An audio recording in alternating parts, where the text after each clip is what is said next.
ኣብ ዝተፈላለዩ ኩርናዓት ዓለም ብምዃን ትከታተሉና ዘለኹም ክቡራትን ክቡራንን ከመይ ትውዕሉ ነዚ ዕለት ዝሓዝናዮም ምዕባለታት እንሆ ፈለማ ዓበይቲ ነጥብታት ሻዕብያ ኣብ መቐለ ቤት ጽሕፈት ከፊቱ ይንቀሳቐስ ኣሎ ክብል ኣመራርሓ ውድብ ባይቶና ኸሲሱ ሻዕብያ ኣብ ትግራይ ከም ድላይ ይንቀሳቐስ ኣሎ ዝበለት ኣመራርሓ ናይዚ መርኣያ ድማ ምስ ሕወሓት ሓቢሮም ትልሚ ኩናት የውፅኡ ክብል ተሰሚዑ ኣብ ትግራይ ከይዲ ምምሃር ምስትምሃር ዘመነ ትምህርቲ 2018 ዓመተ ምህረት 30 ጉንበት ከም ዝዛዘም ተገሊጹ ምኽንያት መዕፀውኡ ድማ መንግስቲ ፌደራል በጀት ብምኽልካሉ እዩ ተባሂሉ ሕወሓት ናይ መወዳእታ ዝበሎ ጻውዒት ኣቕሪቡ ጉጅለ ክሕደት ንዝበሎ ድማ ምስ ስርዓት ብልጽግና ኮይኑ ሰራዊት ትግራይ ንምፍራስ ይሰርሕ ኣሎ ክብል ከሲሱ ኣብ ዝሓለፉ ሰሞናት ኣብ አዲስ አበባ ብመንግስቲ ፌደራል ተኣሲሩ ተባሂሉ ዝተወረየሉ አክቲቪስት ተስፋይ ንጉስ ወይ ድማ ወዲ ራያ ኣይተኣሰርኩን ክብል ዕላው ገይሩ እንተኾነ ግና ዘለዎ ቅዋም ንምልዋጥ ዝተገበረሉ ጽዕንቶ ከም ዝነበረ ሓቢሩ ሕዚ ናብ ዝርዝሮም ክንሓልፍ ሰናይ ምክትታል ሻዕብያ ኣብ መቐለ ቤት ጽሕፈት ከፊቱ ይንቀሳቐስ ኣሎ ክብል ኣመራርሓ ውድብ ባይቶና ኸሲሱ ሻዕብያ ኣብ ትግራይ ከም ድላይ ይንቀሳቐስ ኣሎ ዝበለት ኣመራርሓ ናይዚ መርኣያ ድማ ምስ ሕወሓት ሓቢሮም ሰብ ይኣስሩ ሓቢሮም ድማ ትልሚ ኩናት የውፅኡ ክብል ተሰሚዑ ንውድብ ብሄራዊ ባይቶና ዓባይ ትግራይ ባይቶና ንኽልተ መቒሎም ካብ ትግራይ ናብ አዲስ አበባ ብምኻድ ኣብ ውሽጢ ብልጽግና ኮይኖም ይቃለሱ ካብ ዘለዎ ኣመራርሓ ባይቶና ሓደ ዝኾነ ክብሮም በርሀም ካብ ልሳናት እቲ ስርዓት ሓደ ምስ ዝኾነ ፋና ቴሌቪዥን ኣብ ዝገበሮ ቃለ ምሕትት ትግራይ ኣብ ዝሕዚ እዋን ኣብ ዝሕዝን ኩነታት እያ ትርከብ ኩናት ኣየቋረፀን ናይ ውሽጢ ዓዲ ገዲፍና ደጋዊ ኢዳእታውነት እውን ኣየቋረፀን ክብል ገሊጹ መንግስቲ ኤርትራ ኣብ ትግራይ ከም ዝደለየ ኢዱ የእተሎ ዝበለት ፖለቲከኛ በበይ ኣንፈት ንዝብል ሕቶ ብኩሉ ሸነኽ ብመን ፍቓድ ንዝብል ድማ መን ከልኪልዎ ክብል ይመሊሱ ሰራዊት ኤርትራ ናብ ትግራይ መን ከም ዘእተወ ከይጠቐሰ ምስ ኣተወ እኮ የወፀን ዝበለ ክብሮም በርሀም ቅድም ክብል ወሰና ወሰን እኳ እንተነበረ ሕዚ ግና ክሳብ መቐለ ኣትዩ ይርከብ ኣብ መቐለ እውን ቤት ጽሕፈት ከፊቱ ይኽብል ከሲሱ ድሮ ዳርዳሩ ነበር አሁን እስከ መቀሌ ጽሕፈት ቤት ከፍቷል ሻዕብያ ኣብ መቐለ ቤት ጽሕፈት ከፊቱ ምስ ሕወሓት ጸሚዱ ኣብ ትግራይ ብሓባር ሰብ የጥፉን ይዕፉንን ትልሚ ኩናት የውፅሎ ዝበለ ክብሮም ኣብ መቐለ ቤት ጽሕፈት ከም ዝኸፍተ እንታይ መረጋገፂ ኣለካ ንዝብል ግና መርትዖ ከቐርበ ይከኣለን የኤርትራ መንግስት መቀሌ ላይ ጽሕፈት ቤት እንዳለው ማስረጃ አላችሁ በጣም ታፔላ ያለው ምናምን አይደለም ኦሬዲ ግን እነሱ የሚሉት አብረን እየሰራ ነው የሚሉት ሁሉም ነገር ላይ አብሮ ነው የሚሰሩት የጠሉ ሰዎች አብሮ ያጠፋሉ ህዝቡን አብሮ ያፍናሉ ጦርነት አብሮ ያቅዳሉ ታፔላ ዘሎ ቤት ጽሕፈት ኣይኮነን ግና ንሳቶም ሓቢርና ኢና ንሰርሕ ዘለና እዮም ዝብሉ ብምባል ሻዕብያ ኣብ መቐለ ቤት ጽሕፈት ከም ዘለዎ መረጋገፂ ከቕርበ ይከኣለን ትግራይ ዳግም ዓባይ ክንገብራ ኢና ኢሎም ብሄራዊ ባይቶና ዓባይ ትግራይ ኢሎም ውድብ ዘጣየሹ ንክብሮም በርሀም ሕዚ ሓደ ፍንጫል ኣመራርሓ ሒዞም ምስቲ ትግራይ ሃገር ክትከውን ክፈቅድ ተሪፉ ንኸይትህሉ ዝሰርሕ ስርዓት ብልጽግና ኮይኖም ሻዕብያ ኣብ መቐለ ኣትዩ እናበሉ ይኸሰሎም ኣብ መቐለ ዝርከብ ካሊእ ፍንጫል ውድብ ባይቶና ዝመርሕ ኪዳን ኣመነ እውን ቅድመ ወርሒ ኣብ ዝሃቦ መግለጺ አልሸባብ ኣብ ጎንና ኣሎ መዋሉ ዝዝከር እዩ እዞም ናይ ቀጸልቲ ተረከብቲ ፖለቲካ ትግራይ ክኾኑ ጽባሕ ትግራይ ዓባይ ክገብርዋ ተባሂሎም ተስፋ ተገይርሎም ዝነበሩ ፖለቲከኛታት ሕዚ ንጎተቶም ክሐጉሱ ንትግራይን ህዝባን ዋጋ ዘኽፍል ዘይተኣደኑ መልእኽትታት ክሕልፉ ምርኣይ ልሙድ ኮይነሎም ከይዲ ምምሃር ምስትምሃር ዘመነ ትምህርቲ 2018 ዓመተ ምህረት ኣብ ትግራይ 30 ጉንበት ከም ዝዛዘም ተገሊጹ ምኽንያት መዕፀውኡ ድማ መንግስቲ ፌደራል በጀት ብምኽልካሉ ከም ዝኾነ ተሓቢሩ ኣብ ትግራይ በብዓመቱ 30 ሰነ ዝዕፀ ዝነበረ ትምህርቲ ሎሚ ዓመት ናብ 30 ጉንበት ከም ዝተሰሓበ ቢሮ ትምህርቲ ትግራይ ገሊጹ 30 ጉንበት ትምህርቲ ዝዕፀየሉ ምኽንያት ድማ ብቐንዱ ምቁራጽ ምኽፋል መሃያ ከም ዝኾነ ቢሮ ትምህርቲ ሎሚ 12 ጉንበት 2018 ዓመተ ምህረት ኣብ ዝሃቦ ጋዜጣዊ መግለጺ ዕላው ገይሩ ዳይሬክተር ኮሙኒኬሽን ቢሮ ትምህርቲ ትግራይ ኣይተስዩ መሓጎስ ክሳብ 3 ወርሒ ክፍሊት መሃያ ዘይተፈጸመሎም ከባቢታት ከም ዘሎ በመሕባር መምሃራነት ጸገማት ተጻዊሮም ክሳብ ሕዚ ከይዲ ምምሃር ምስትምሃር ከም ዝቐጸሉ ገሊጾም ብዝተፈላለዩ ምኽንያታት ኣቋሪጾም ዝነበሩ ተምሃሮ ክምለሱን ክፍተኑን ይስራሕ ከም ዘሎ ጎና ጎኒ ድማ መንግስቲ መሃያ ንምኽፋል ጻዕሪ ይገብረሎ ኢሎም እዚ ከምዚ ኢሉ እንከሎ ኣብ ውልቀ ኣብያተ ትምህርቲ ዝረአ ክፍተት ክፍሊት ዝምልከት ድማ ብመሰረት መምርሒ ክፍሊት ምስ ወለዲ መምሃራንን ህዝብን ብምርዳእ ክፍታሕ ከም ዝግበር ግባእ ኣተሓሳሲቦም ብሄራዊ ፈተና ሻምናይ ክፍሊ ካብ 3 ክሳብ 5 ሰነ ሃገራዊ ፈተና 12 ክፍሊ ድማ ካብ 24 ሰነ ጀሚሩ ን6 ዙር ከም ዝወሃብ ዕላው ኮይኖሎም ኣብ ቢሮ ትምህርቲ ትግራይ ዳይሬክተሬት ምዘና ትምህርትን መጽናዕትን ብሄራዊ ፈተናን ዶክተር አረጋዊ ዘፈሩ 30,000 ደቂ ኣንስትዮ ሓዊሱ ልዕሊ 63,000 ተምሃሮ ነቲ ፈተና ከም ዝወስዱ ተዛሪቦም እቲ ፈተና ኣብ 6 ዞባታት ትግራይ ኣብ 81 ወረዳታት ዝርከባ 1178 ኣብያተ ትምህርቲ ከም ዝወሃብ ዶክተር አረጋዊ ዘፈሩ ገሊጾም ካብ ኣምሓርኛ ወጻኢ ብ8 ዓይነት ትምህርቲ ፈተና ክወሃብ ምዃኑ ተምሃሮ ዝተረድዮም ኣብ ፈተና ዝቕመጥሉ ኣድሚሽን ካርዲ ብእዋኑ ንኽወስዱ ድማ ተሓሳሲቦም ሃገራዊ ፈተና 12 ክፍሊ ድማ ካብ 24 ሰነ ጀሚሩ ን6 ዙር ኣብ ትግራይ ኣብ 80 ወረዳታትን ኣብ 247 ኣብያተ ትምህርትን ብኦንላይንን ብወረቀትን ከም ዝወሃብ ተዛሪቦም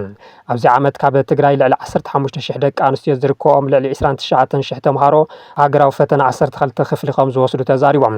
ካብ ሓፈሻዊ ተፈተንቲ 12 ክፍሊ ልዕሊ 15,000 ተምሃሮ ብወረቀት ዝፍተኑ ምዃኖም እውን ገሊጾም ንሃገራዊ ፈተና 12 ክፍሊ 9 ማእኸላት ዝተፈለዩ ከም ዝኾኑን ንዩኒቨርሲታት ራያ መቐለ ዓዲግራት ኣኽሱምን ሽረን ሓዊሱ ኣብ መቐለ ዝርከቡ ዝተወሰነ ኣብያተ ትምህርቲ ከም ዝወሃብ ተፈሊጦሎም ቢሮ ትምህርቲ ከይዲ ምምሃር ምስትምሃር 30 ጉንበት ዝዕፀወሉ ምክንያት ብሰንኪ ሕፅረት በጀት ምዃኑ እኳ እንተገለጸ ገለ ወሃብቲ ርእይቶ ግና ኩናት ክጅመር ይኽእል ዝብል ግምት እናቐመጡ ይርከቡ በዚ እውን ኣብ ሕብረተሰብ ሻቅሎት ከም ዝደገሰ ዝረኸብናዮ ሓበሬታ ያመልክት ሕወሓት ናይ መወዳእታ ዝበሎ ጻውዒት ኣቕሪቡ ጉጅለ ክሕደት ንዝበሎ ጉጅለ ድማ ምስ ስርዓት ብልጽግና ኮይኑ ሰራዊት ትግራይ ንምፍራስ ይሰርሕ ኣሎ ክብል ከሲሱ ሕወሓት ንመድረኻዊ ቃልሲ ምርጋጽ ህልውና ኣብ ሓደ ንዕሰል ብዝብል ርእሲ ኣብ ዘውፅኦ ሰሙናዊ መልእኽቲ ውሕዳት ከዳዓት ብምባል ዝፀውዖም ሓይልታት ምስ ስርዓት ብልጽግና ብምስጢር ተሻሪኾም ነቲ ወሓስ ህዝቢ ዝኾነ ሰራዊት ትግራይ ንምፍራስን ስልጣን ንምጭባጥን ለይትን ቀትርን ይሰርሑ ኣሎ ክብል ከሲሱ ስርዓት ብልጽግና ነቲ ኣብ ልዕሊ ህዝቢ ትግራይ ዝኣወጆ ናይ ጀኖሳይድ መደብ ንምዕዋት ሕዚ እውን ትኩረት ገይሩ ዝሰርሐሉ ዘሎ ሓድነት ህዝቢ ትግራይ ምዝራግን ብሄራዊ ውዳበታቱ ምፍራስን ምዃኑ ዘለጸረ ሕወሓት ነዚ ንምፍጻም ውሕዳት ከዳዓት ተጋሩ ኣብ ትሕቲኡ ኣዕሲቡ ህዝብና ብኸባቢ ንኽባልዓን ብሄራዊ ትካላቱ ንኽፈርሳን ለይትን ቀትርን ይጽዕር ከም ዘሎ ገሊጹ ይኹን በር ህዝቢ ትግራይ ነዚ ብሄራዊ ክሕደት ዝፈጸመ ጉጅለ ኣቃሊዑ ናብታ ትክክለኛ ደንብኡ ደንበ ጀኖሳይድ ከም ዝጽንበር ገይርዎ እዩ ብምባል እቲ ከዳዕ ጉጅለ ኢሉ ዝጠቐሶ ሕዚ እውን መሳርሒ ኩሎም ጸላእቲ ኮይኑ ምግልጋል ከም ዘይቋረጸ ገሊጹ ብፍላይ ድማ እቲ ወሓስ ህዝቢ ዝኾነ ሰራዊት ትግራይ ንምፍራስ ዝፍሕሶ ዝነበረ ሸርሕታት ሕዚ ኣብ ኣደባባይ ዝትይሉ ኣለዉ ዝበለ ሕወሓት ስርዓት ብልጽግና ንህዝቢ ትግራይ ኣንበርኪኹ ስልጣን ንኸረክቦም ለይትን ቀትርን ይልምንዎ ከም ዘለዎ ኣቃሊዑ ሕወሓት ኣብዚ ሕዚ እዋን ዘለዉ መድረኻዊ ቃልስታት ላዕላውነት ትግራይ ምውሓስን ኣብ ትሕቲ ጸላእ ዘሎ ህዝብና ሓራ ምውፃን ብሕማምን ጥምየትን ዝሃልቕ ዘሎ ተመዛበላይ ህዝቢ ናብ መረቦቱ ምምላስ ካብ ዕፅዋን ክባን ፈንፂሕካ ገጢሙ ዘሎ ቁጥባዊ ቅልውላ ምፍታሕን ዳግመ ህንፀት ምጅማርን ንህዝቢ ብኣልማሚት ንዝጭፍጭፉ ጀኖሳይዳራት ተሓተቲ ምግባርን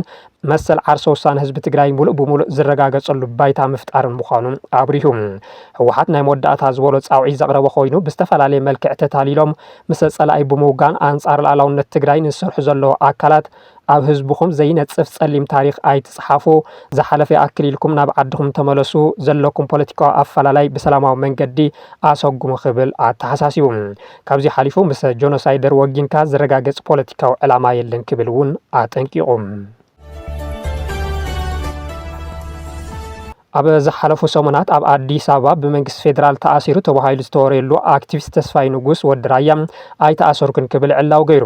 እንተኾነ ግና ዘለዎ ቅዋም ንኽልውጥ ዝተገበረሉ ጽዕንቶ ከም ዝነበረ ሓቢሩ ኣብ ዓፋር ሓራ መሬት ኢሉ ናይ ዝተወደበ ዕጡቕ ሓይሊ መስራታይ ከም ዝኾነ ዝንገረሉ ተስፋይ ንጉስ ወዲ ራያ ቅድሚ 2 ሰሙን ኣብ ኣዲስ ኣበባ ብሓይልታት መንግስቲ ፌደራል ከም ዝተኣሰረ በሰፊሑ ምቅልሑ ዝዝከር እዩ ዝተኣሰረሉ ምክንያት ድማ ብትእዛዝ ጀነራል ጻድቃን ከም ዝኾነ ኣብቲ እዋን ተገሊጹ ነይሩ ድሕሪ 3 መዓልታት ተፈትሑ ዝተባሃለ ተስፋይ ራያ ሕዚ ብዛዕባ እቲ ኩነታት መብርሂ ሂቦሎም ኣብ ቤት ማእሰርቲ ነበርኩን ዘተድዩ ምይይጥ እንታይ ከም ዝብሎ ኣይፈልጥን ግና ኣይተኣሰርኩን ኣብ ምቾት ዘለዎ መጽንሒ ቦታ እየ ነይረ ክብል እውን ገሊጹ ካብ ገዛይ ምስ ተወሰድኩ ኣብ መጽንሒ ቦታ እየ ነይረ ዝነበርኩዎ ቤት ማእሰርቲ ኣይበሃልን ብምባል ዝኾኑ ሰባት ምሳይ ን3 መዓልቲ ዝኣክል ተደራዲሮም ግና ብመትከለ እየ ወፂአ ኢሉ ንዓይ ኣብ መሓዝ መንግስቲ ፌደራል ኢደይ ነበሮን ዝበለ ተስፋይ ራያ መንዳሕ ሒዝኳ ንዝብል ግና ዝኾኑ ሰባት ካብ ምባል ወፃይ ከነጽሮ ይደልየን እቲ ንሱን 3 መዓልታት ዝጸንሐሉ ቦታ ይኹን መንነት ናይቶም ምስኡ ዝተደራደሩ ኣካላት እውን ኣይገለጸን ኣብቲ ንሱ ናይ ምቾት ኣብ ዝበሎ መጽንሒ ቦታ እንታይ ከም ዘጋጥሞ معرتو مساخله خمس قلصون قالات يوم اتينت يا عفار زركب عطوق حيلي ب38 مليون قرشي عديق بمبال زفلت تسفاي رايا مسن الجنرالات صادقان ودان طرون زود كيروسن اب قرحنت خمزاتو بتدغاغامي مغلاصو ذكريم ابزي الجنرالات صادقان ودان طرون كنمرحينا انتيلوم اب تግራይ እንወድም በይተይን ተመርሑ እንታይ ይጸገሙ በባል ዝሓት ተስፋይ እቲ ንሳቶም ለውጥ ዝልዎ ብመናእሰይ ክምራሕም ዘለዎ በተደጋጋሚ ምግላጽ ይዝከር አነ እስር ቤት የቆነይ ኖርሁ almost discussion ዲኩሎ ምክክር ዲኩሎ አይፈልቲ እቲ ኻሊ በጊዜው ገልጸየ ኣብዚ ግን ናይ ፌደራል መንግስቲ ኢድ ናይ ገለ ኢድውን የውሉን ዝኾነ አካላት ምሳይ ዲስከሽን ገይሮ ኦኬ ግን ገሃነም ይኹን ዋላ እስር ቤት ይኹን ግን ዕላማ ስለዝኾነ አይገድሰን ያን ወርሕ ጉንበትን ሰነን መሃያ ሰራሕተኛታት መንግስቲ አይኽፈልን ብዝብል ዝተፈጠረ ርድኢት ጉጉይ ምዃኑ ተነጺሩ ሓላፊ ቢሮ ሲቪል ሰርቪስ አይተ ሚካኤል ገብረመድህን ለቴሌቪዥን ትግራይ ኣብዝሃዎ መብርሂ ኣብ ወርሕ ጉንበትን ሰነን መሃያ የለን ብዝብል ዝተተሓዘ ርድኢት ልክዕ ከም ዘይኮነ ግልጽ ገይሮም ቤት ምክሪ ፈጻሚ ስራሕ መንግስቲ ትግራይ ኣብ ክልቲአን ኣዋርሕ ዘይተማእኸለ ኣከፋፍላ መሃያ ንኸይህሉ ምውሳኑ ዘዘኻኽሩ አይተ ሚካኤል እቲ ውሳነ ምኽፋል መሃያ ሲቪል ሰርቫንት ጠጠው ዘብል ከም ዘይኮነ ረድዮም ካብ መንግስቲ ፌደራል ይመጽእ ዝነበረ ድጎማ ብምቁራጽ ምኽንያት ያ ሰራሕተኛታት መንግስቲ ከወርሕ ጥቅምት ጀሚሩ በውሽጣዊ ዓቕምና ተኸፈለ መምጽ ዝገለጾቶም ሓላፊ ዘይተማእኸለ ኣካይዳ ብምንባር ግና እቲ ሓደ ረኺቡ እቲ ኻሊእ ዘይረኸበሉ ኩነታት ተፈጢሩ ምጽንሑ ገሊጾም ነዚ ጸገም ንምፍታሕ ብምዕላም ቤት ምክሪ ፈጻሚ ስራሕ ዘዕረፎ ውሳነ መሰረት ውሽጣዊ ዓቕሚ ዘገናዘበን ዝተማእኸለን ምኽፋል መሃያ ከም ዝህሉ ዝጠቐሱ አይተ ሚካኤል ሙሉእ መሃያ ዘይኽፈል ደራት ኩነታት እንተፈጢሩውን እቲ ዝተረኸበ ዓቕሚ ንኹሉ ሰራሕተኛ ብማዕረ ሚእታዊ ከም ዝኽፈል ኣረጋጊጾም ኣብ ከተማታትን ወረዳታትን ዝርከብ እቶት ተማእኺሉን ትመሓደር ምዕሩይ አከፋፍላ መሃያ ንኹሉ ዝሕግዝ ብምዃኑ ሰራሕተኛታት መንግስቲ ሃፍቲ ንምምኻል ዓሊሞም ዝወርዱ መደባት መንግስቲ ብሙሉእነት ንኸፈጽሙ እቶም ሓላፊ ቢሮ ተሓሳሲቦም ሰራሕተኛታት መንግስቲ እቶት ዘደንፍዑ መንግስታዊ መደባት ከም ፍጻም ብተወሳኺ ነቲ ዕላማ ዝዕቅፉ ዘይሕጋዊ ምንቅስቃሳት ንኽቃለሱን ሃፍቲ ትግራይ ክዓቢ ዝኽእሉ ሓላፍነት ዝተሰከሙ ምዃኖም ፈሊጦም ክንቀሳቐሱ ከም ዝግባእ እውን ኣተሓሳሲቦም ንቻናልና ላይክ ሼር ሰብስክራይብን ብምግባር ስለተከታተሉና ኣዝና ብምስጋን ሎሚ 12 ጉንበት 2018 ዓመተ ምህረት ዝሓዝናዮም ዜናታት ነዚኦም ይመስሉ ነይሮም ስለተከታተልኩምና ደጊምና ነመስግን ሰላም ድሓን ኩኑ